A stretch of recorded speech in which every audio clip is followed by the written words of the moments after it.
Salutations, respected viewers. I am George from Ireland, and I'm going to debate the motion this House would not fight for our country. I will always be the proposition to kick off with. Right, so I shall commence now. Madam Chair, ladies and gentlemen of the House, this House would under no circumstances fight for our country.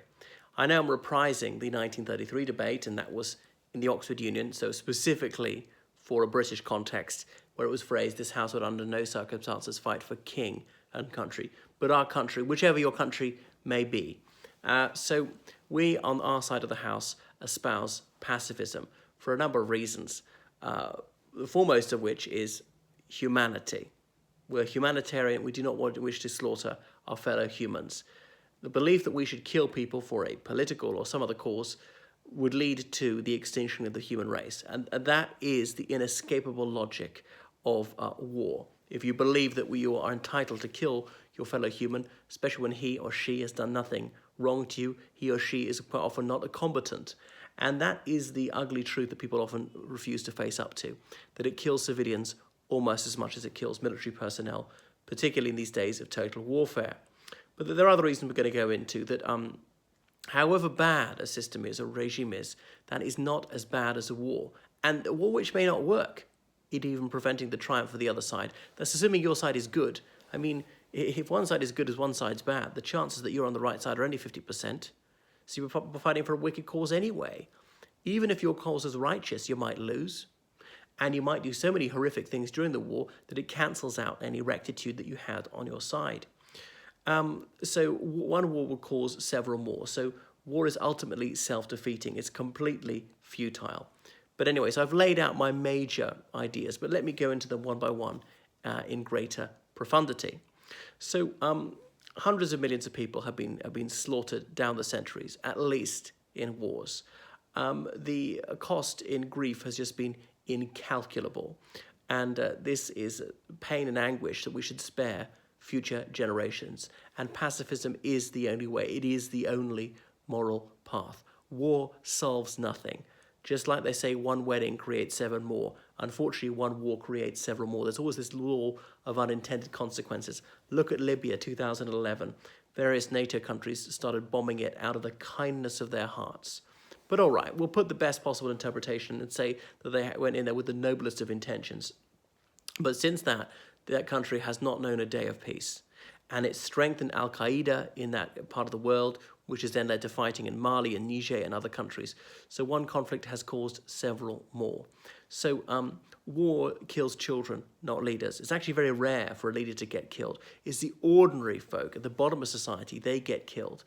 War is not the way. And you might say, even if you believe that it's right to fight under some circumstances, who are you going to kill? An enemy combatant in battle? Well, that's one thing. What if they're asleep in their barracks? You wouldn't bomb them? Of course you would. So you're killing people who are no threat to you at that particular point. And who's a legitimate target? A soldier on a battlefield? Most warriors would say yes. How about a civil servant in the Ministry of Defence? Is it right to kill him or her? Where does competence stop? What is your definition? Somebody working in a munitions factory, is he or she a legitimate target? How about is somebody driving a train to deliver those munitions to the front? Is it right to kill that person, a civilian? And you're going to bomb a munitions factory. There's a house next door. You're going to kill those civilians too? I mean, how powerful your bomb's going to be? A lot of them are going to miss, despite this whole thing about smart bombs.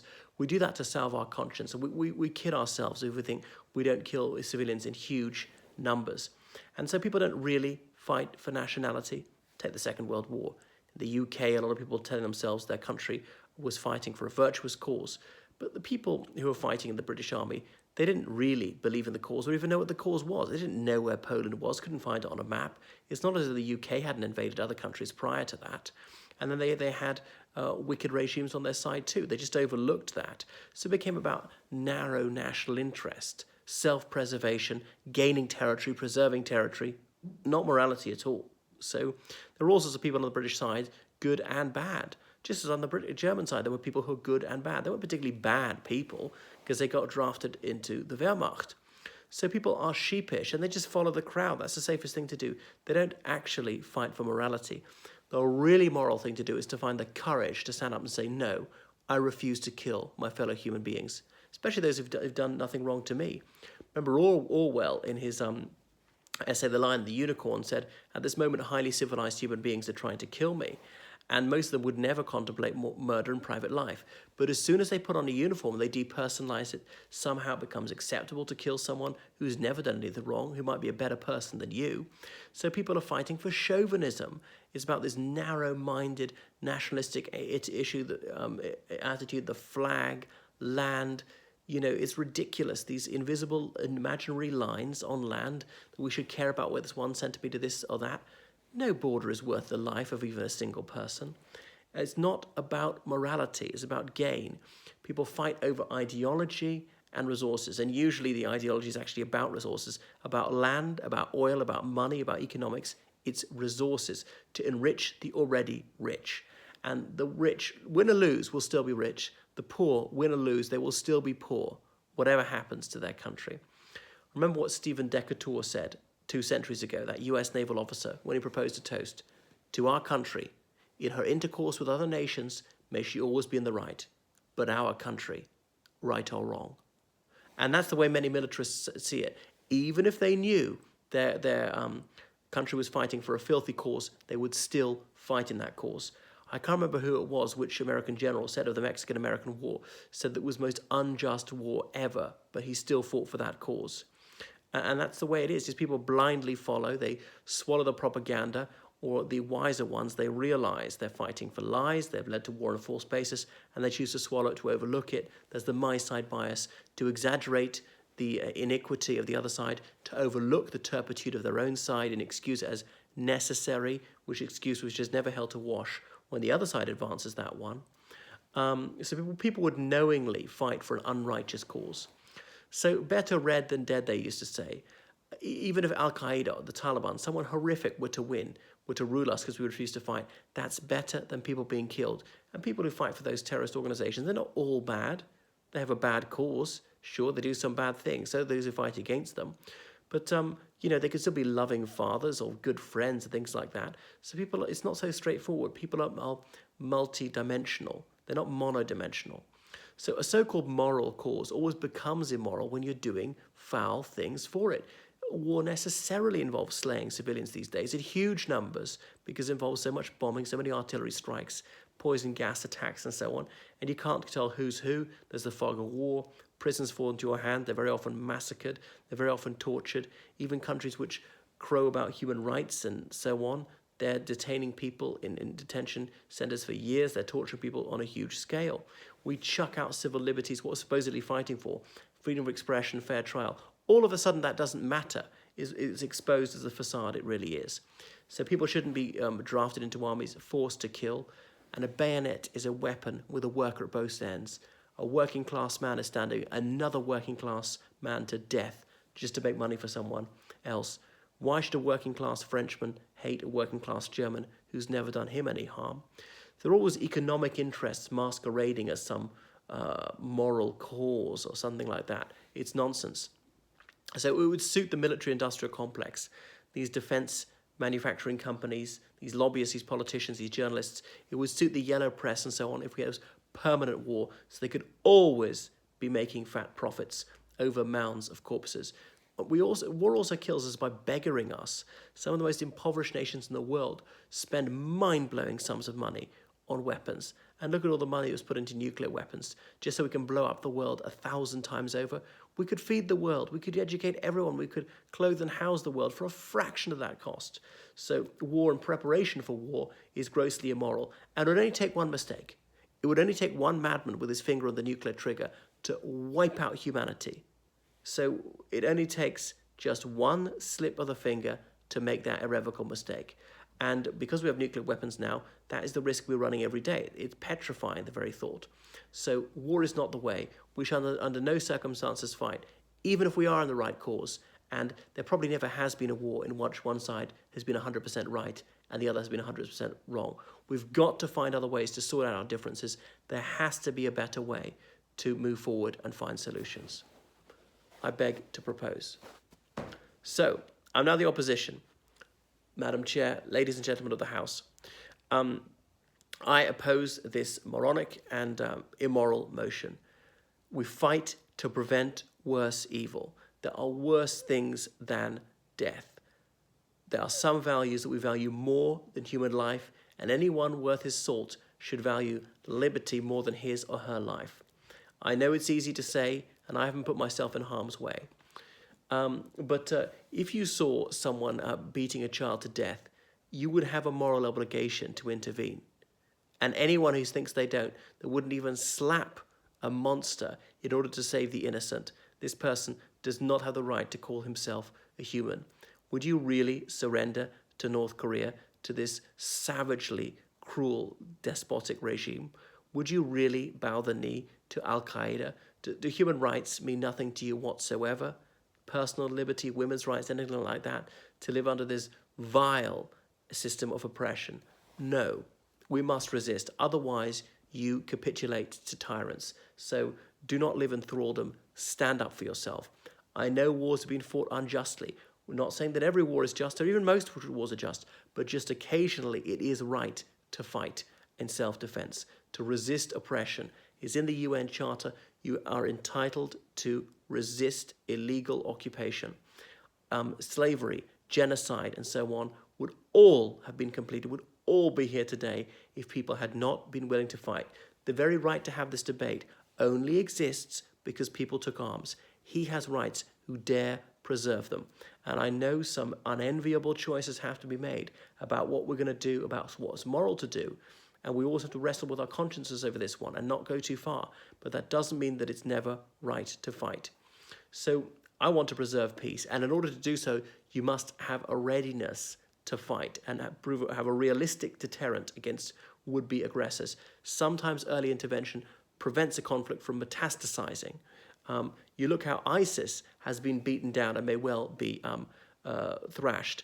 And if various countries, if Russia, if Iran, if various NATO countries had not intervened, ISIS would have ruled the whole of Syria, the whole of Iraq, and maybe more of the Middle East might be banging on our doors right now. So I believe in a just war, going back to St. Augustine's rules of jus ad bello. So we can only fight as a last resort when all diplomatic methods have been exhausted. We've tried sanctions and so on. And then it must be jus in bello. The war must be proportionate, fought by just means, not deliberately targeting civilians. If there is gross wrongdoing by our forces, they must be put before a court-martial and so on. And the war must be proportionate. We must be willing to make painful and even humiliating concessions to end the war early, to not demand unconditional surrender, to not fight to the last minute, to not push our claims to the nth degree, to spare lives by ending the war when we can negotiate a reasonable peace. We don't demand a Carthaginian peace. We're not trying to rub the other side's nose in it. To show mercy, to treat prisoners of war with dignity in consonance with the Geneva Convention. So to fight a humane and moral war. And yes, such a thing exists, just as there can be an inhumane and immoral peace if you are willing to have a jackboot on your neck for the rest of your life when it could have been easily prevented. So moral wars have been prevented, and that's why slavery come to an end, and that's why genocide has been stopped in its tracks. It's got some way, but if people hadn't taken a stand eventually, then entire ethnic groups would have been wiped out. And it's completely spineless and shameful not to be willing to fight. I'm not trying to be macho or manly, but under some circumstances, you must be willing to take up arms. It's a dreadful thing to have to do, and I would realize that my enemy is not necessarily a bad person, nor am I a particularly good person. But there are circumstances in which one has to fight, and it is pitiful to think a good person would be willing to fight. And if your country is fighting an immoral war, yes, you're also morally obligated to say so. So your actuation should always be ethical, and to protest against immoral wars, against wars of aggression, and to always strive to preserve the peace and to find a pacific solution to international disputes. But sometimes there is none, and sometimes force is the only language which is comprehended by the wrongdoer. So, are you willing to see your country defeated? Sometimes you should be, if your country is doing something grossly immoral. But are you willing to see morality, decency, any kind of humanity crushed by an evil force? Surely not. Surely at some point you are forced to resist rather than to give in, rather than to live in servitude. So we're all compelled by any sense of common humanity to defend the innocent when they're being grossly mistreated. There's some minor things we're going to have to let go in the interest of peace. But that's it. That you've got to have a bottom line. There comes a point when it is your duty to stand up and say no and use force to defend people who are being treated unjustly. So we have a moral duty to prevent wickedry in the world, and occasionally that duty can only be discharged by means of force. So as Edmund Burke supposedly said, and there's some dispute whether he really uttered these words, all that is necessary for evil to prosper is for good men to do nothing. Early intervention, a fairly quick and decisive use of force can prevent a great deal of more wrongdoing. So we're going to have to man up and face up to the hideous truth that occasionally we have to fight and kill our fellow humans in order to prevent a greater evil. So you must do your duty, however distasteful. And yes, I acknowledge occasionally civilians would be killed. We should strive to keep that to a minimum and say, well, if they're going to be only one civilian killed for 10 enemy personnel, that would be an acceptable ratio. We can't say no civilians, whatever. That's just not realistic. And then we would lose. The other side, because they're more ruthless, they would win. But it has to be taken into consideration. So pacifism is self-indulgent nonsense. And where would we be if we did that? The worst people of all would win if we were not willing to take up the sword in self-defense. It's a cop-out. So it behoves us to make these tough choices on morality. And it's incredibly difficult, and occasionally we're going to get it wrong. But where would this lead us? If we're to have never ever use force, then only the cruelest people would triumph, and we'd never use force. We'd have no police either. So criminals could get away with it. This is ridiculous. This is a recipe for more suffering. We should be a pacifist only insofar as that promotes peace. Being an absolute pacifist will actually make suffering more widespread and more likely. I beg to oppose.